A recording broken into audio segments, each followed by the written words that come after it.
Yeah. Have you found that yoga has an impact on the kids' creativity as well? Yes. One time I was an art teacher. I had a job as an art teacher, and actually I was hired. I had to teach from, it was in Queensland, so I had to teach from grades 4 to 7 during the week. So I had class after class after class. And previous to that, they'd had a German teacher, they'd had another art teacher, and I was like the 5th or 6th teacher because these kids were very, very full on, and they'd actually made the other teachers resign. And so I came in for the challenge, and it was creative focused. So in my dealings with them, and in a similar way to what I've just told you, I was able to bring out a lot in them. It was, you know, generally sometimes teachers can, okay, this is how you draw the picture and this is how we're all going to do it. You go like this and you go like this, or this is how you do this artwork, now we're all going to do it. But I tried to focus it on more on individual based. Let's see what you have to offer. This is a guideline, but whatever you come out with is good. So by allowing them space and freedom to express, but within some, you know, guidelines and boundaries, that definitely brought that out. And I mean, I've experienced that in other situations where it's not directly, you know, creative focused, but allowing them to be individuals within the boundaries, of course, all kids need boundaries, definitely has an effect. So you find that it is more likely to engage them in the activities that you're doing in the first place? Yeah. What about your work with other teachers? Have you found that yoga impacts on the way you relate to other teachers? I haven't had to deal with so much team interaction because of the nature of my work. It's been, you know, short term. But the times I have, it helps me in my relations in my communication, definitely, like being able to see from their perspective how things, you know, how they see things and put forth my views. Yeah, you were saying that you were able to bring a calmness and a peacefulness to the class. Have you found that you've worked with teachers who have actually found that quite different to the way that they work, or even challenging? Have you found that your work has actually been challenged by other teachers? I haven't had any challenges actually. I guess I don't step on people's toes very much, and more maybe, you know, a little bit of like, oh, you know, you're the peaceful one or something. Just some comments, but nothing major. Well, I've got a big question for you. Okay.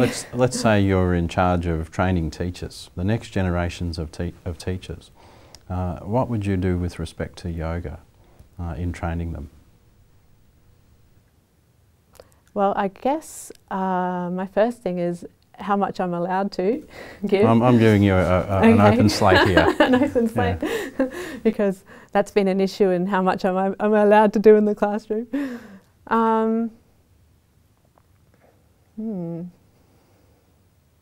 Would you encourage them all to practice yoga? Would you? Yeah, I'd encourage actually a lot of reflective time.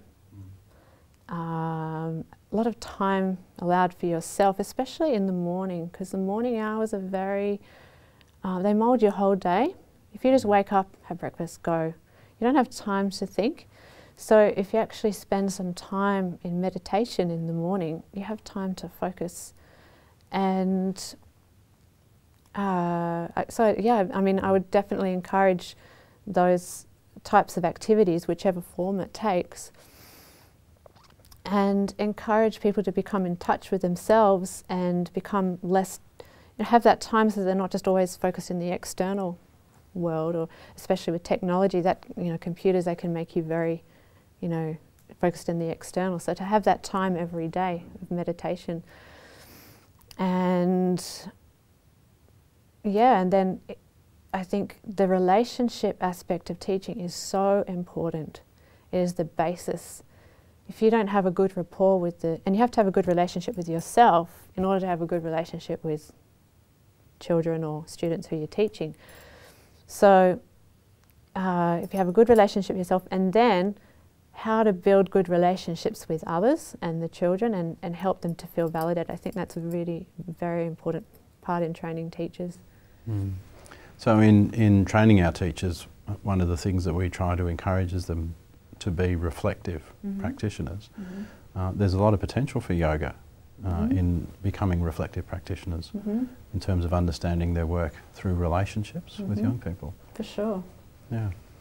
I mean, we all know when we think about the positive and negative aspects of what we do, then we can improve how we are. If we're just bumbling along and, you know, like a leaf in the wind, just, you know, whatever happens. But if we're actually reflective and actually take that time, then we can make everything we do in life more successful.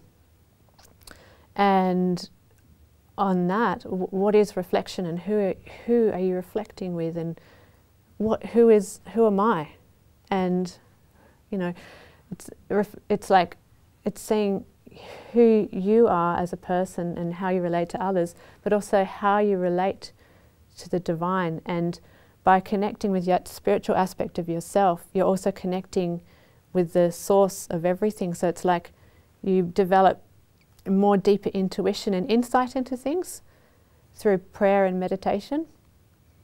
So this idea of insight, I think, would be great to explore a little bit more. Can you tell us a bit more how you have insight emerging from yoga? Okay, so I can't think of an example, but maybe more the concept. Maybe an example will come to me, but okay, well, you might be reflecting on how the day went, for example. Okay, there's an example.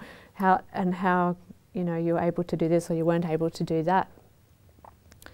You might get to a point where, okay, well, how do I approach that situation though? I'm at a loss. How do I do it? And if you're really kind of meditating on that and putting it out there, something will come. Someone will say something, and you're like, aha, that's what I'll do. So that's one way, and that can happen a lot the more you become in tune to it. It's like becoming in tune to the subtle realms of things, you know. So does it mean having a faith in that process too? I guess it does, yeah. A firm belief that it will happen. Yeah, and the more you do it, the more faith that you get that, you know, the answers come. Do you find that that brings a positive energy to you and the way you approach people? Yeah, for sure. And that impacts then on your work as a teacher. And your enthusiasm. Yeah. Or even, you know, sometimes I haven't planned the day because I just have not had time, you know, family issues or whatever. And you're like, okay, well, it's not in my hands. If you want, you know, it's like putting out to the universe, if you want me to have a good day, then I will. And then just by relaxing and kind of like letting go, like, you know that song, let it be, then somehow or other it just comes, because we're creative beings, you know, we're not machines. So. Mali, thank you for talking to us about your practical applications of yoga. We appreciate it very much. Thank you. Thank you.